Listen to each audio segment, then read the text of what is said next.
Have you ever walked through the woods and felt like the silence wasn't empty, but expectant, like something ancient and patient was quietly waiting for you to step just 1 foot off the familiar path? That strange, heavy feeling in the air, as if the trees themselves were holding their breath, watching your every move with invisible eyes. We've all heard ghost stories around campfires, but what happens when those stories stop being mere legends and start matching the cold, hard facts found in official police reports? What happens when the documented evidence begins to read exactly like terrifying chapters pulled straight from a horror novel that you wish was fiction? Today, we are diving deep into one of the most unsettling and unsolved mysteries still haunting North America. It all started in the dense, mist-covered ancient forests of Oregon, where the trees seem taller, darker, and far older than they should be. Take the case of the experienced man found on the ridge. He was a seasoned hiker with years of wilderness experience. 3 days into his solo trip, his campsite was discovered completely intact. His tent was zipped shut from the inside. His food was untouched. His supplies were neatly packed, but the man himself had simply vanished without any trace. Search teams combed every single inch of that rugged mountain with extreme care. They used thermal imaging drones, highly trained tracking dogs, helicopters, and hundreds of dedicated volunteers working around the clock. Yet in the end, they found absolutely nothing. But the most disturbing clue wasn't what was missing. It was what was strangely left behind. His boots were placed neatly side by side on a flat rock, perfectly aligned and facing the rising sun, as if he had calmly stepped out of them to greet someone he knew and trusted.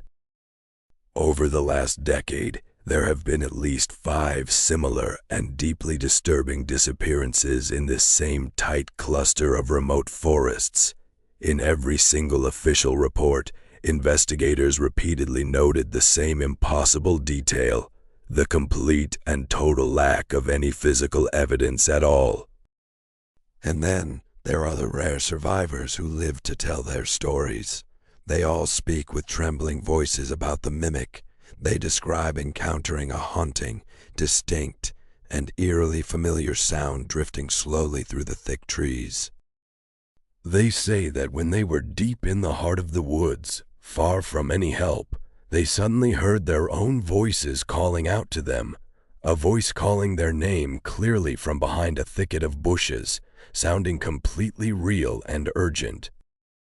Imagine being miles away from any other human being, completely exhausted, terrified, and alone in the darkness, and then suddenly hearing your own mother's voice, warm, loving, and desperate, calling your name from the shadows between the trees. You turn around quickly to look, but there's no one there. You decide to walk cautiously toward the sound, and it slowly moves further away, gently pulling and drawing you deeper and deeper into the black, unforgiving heart of the ancient woods. The survivors who managed to resist following the voice are the only ones still here today to tell the tale. They abandoned everything in their panic: their expensive gear, their warm clothes, and nearly their sanity, just to reach the safety of the road. Is this a case of infrasound waves affecting the human brain and causing powerful auditory hallucinations? Could there be an unknown biological predator hiding in these forests that we haven't identified yet? Or are we dealing with something far darker that modern science simply refuses to name or acknowledge? The authorities have quietly closed all the files on these cases, labeling them as nothing more than unexplained accidents. But the locals who live near the forest know much better. They refuse to go into those woods after sunset, no matter what. They say the forest has a memory, a deep, ancient, and living memory, and it's always hungry for more. It remembers every person who has ever stepped inside its borders. It remembers their voices, their fears, their footsteps, and it waits patiently in the darkness for the next visitor to claim as its own. The trees seem to whisper secrets to each other about those who were taken, and the hunger never truly fades.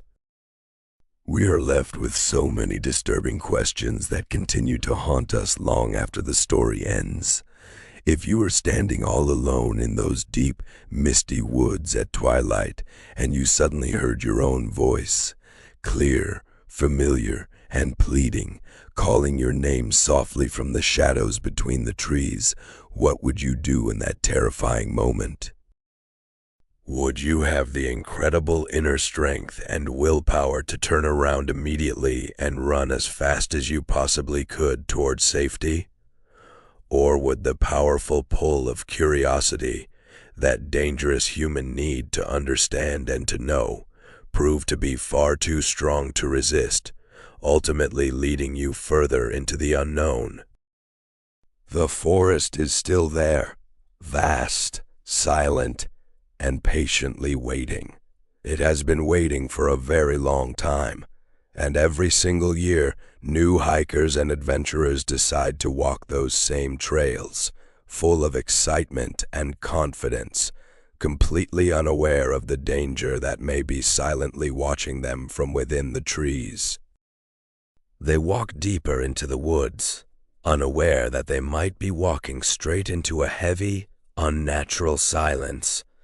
A silence so complete and final that no one who enters it ever returns to tell the world what they saw or heard in those final, horrifying moments. The forest that swallows people. A place where the boundary between reality and nightmare becomes impossibly thin, where the trees remember everything, and where some who enter are never seen or heard from again. The forest is still hungry.